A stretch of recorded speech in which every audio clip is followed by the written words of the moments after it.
Mimi naitwa Benego Abeli Mampulule, mimi ni dereva. Changamoto ya hii barabara ni utelezi,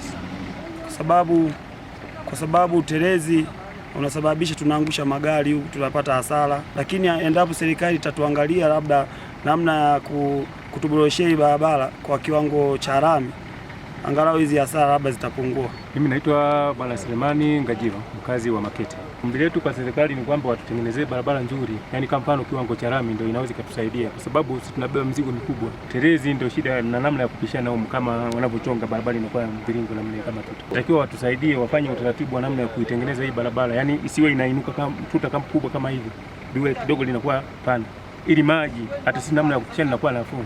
Naitwa Benson Sanga, natokea wilaya ya Makete.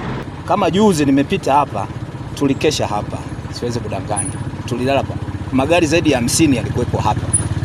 Kwa hiyo nashukuru kama na nyinyi mmeona hii changamoto, ngoja mjaribu kuitatua kidogo. Mimi niombe tu iwe endelevu, kuitembelea hii njia wakubwa wetu mara kwa mara, kuweza kujua changamoto za hapa na pale. Lakini tunapokuwa tuko mbali, hatuwezi kujua changamoto hata siku moja. Na sisi tuko pamoja sana, kwa sababu tunavyoipa serikali yetu ushuru, tunategemea miundombinu ya barabara kama hivi. Watu wakubwa wanakuwa jirani sana kuweza kuturekebishia. Mimi kwa kipindi hiki naomba endapo tungejaribu kuangalia sehemu zilizotua korofi, kufukia kifusi kizuri kile chenye kokoto. Hivi vifusi viko aina nyingi. Unakuta kimepigwa kifusi kingine ni udongo, ambao ule udongo mvua ikinyesha tunatengeneza tope. Kwa bado tunakuwa hatujatatua tatizo, ila tumeongeza tatizo. Umeona hasa sisi tunaopita na magari makubwa. Hili gari ukiangalia hapo lina mzigo mkubwa. Kwa ninapofika sehemu ambapo panakuwa pabaya, gari linalala sana upande mmoja, kwa unaweza kuangusha hata magari ya watu. Mabosi wetu ni watata, ni wakali, anataka niende safari haraka nirudi ili nipakie mzigo mwingine. Kwa hiyo inakuwa changamoto sana njia inapokuwa sio rafiki. Na lengo la kuirekebisha barabara hii iweze kupitika majira yote ya mwaka, kiangazi na mvua, kwa sababu tunaipitisha huku kwa sababu ya mazao mengi yanayotoka upande wa huku, lakini umuhimu wa barabara hii inatuconnect na mkoa wetu wa jirani wa Njombe. Kufanya hivi, kuhakikisha barabara hii inapitika, ni kutoa chachu kwa maendeleo ya wananchi ambao wako huku, lakini na kwa serikali kwa maana ya uchumi kukua. Maeneo ambayo nimejaribu kupita na kuyaona ambayo ni sumbufu ni Mlima Idi, lakini na pale Nyarwela ambako zaidi ya mita 700 na mita 300 zile zinahitaji kupata ufumbuzi wa kudumu. Na sisi kama serikali sasa tunaenda kufanya maandalizi na tunaanza kutatua tatizo moja baada ya jingine, na tutakuja na suluhisho ambalo sasa barabara hii itapitika majira yote ya mwaka. Tumefika asubuhi sasa kwa ajili ya kuangalia na kuweka msisitizo kwenye yale maeneo mabovu.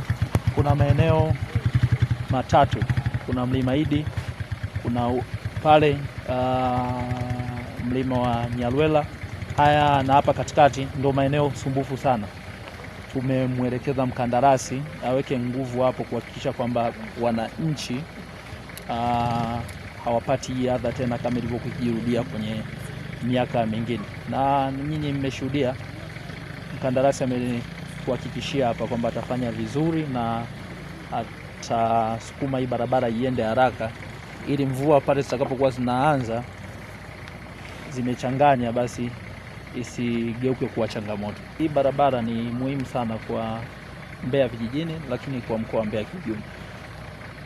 Wazalishaji wengi wa mazao ya chakula na biashara wapo ukanda huu. Hii barabara hii ina wakulima ambao wanalima viazi, lakini kuna zao la mbao kama mlivyoona, ambao tunaamini inachangia kwa asilimia kubwa kwenye pato la taifa.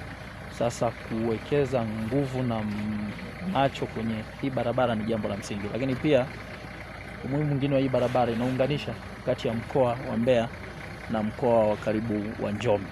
Kwa watu wa Makete na maeneo ya karibu wanategemea pia hii barabara. Kwa ni barabara muhimu, na kwa bahati nzuri barabara hii pia ipo kwenye ilani ya Chama cha Mapinduzi 2530 kwa ajili ya ujenzi kwa kiwango cha lami. Lakini kwa sasa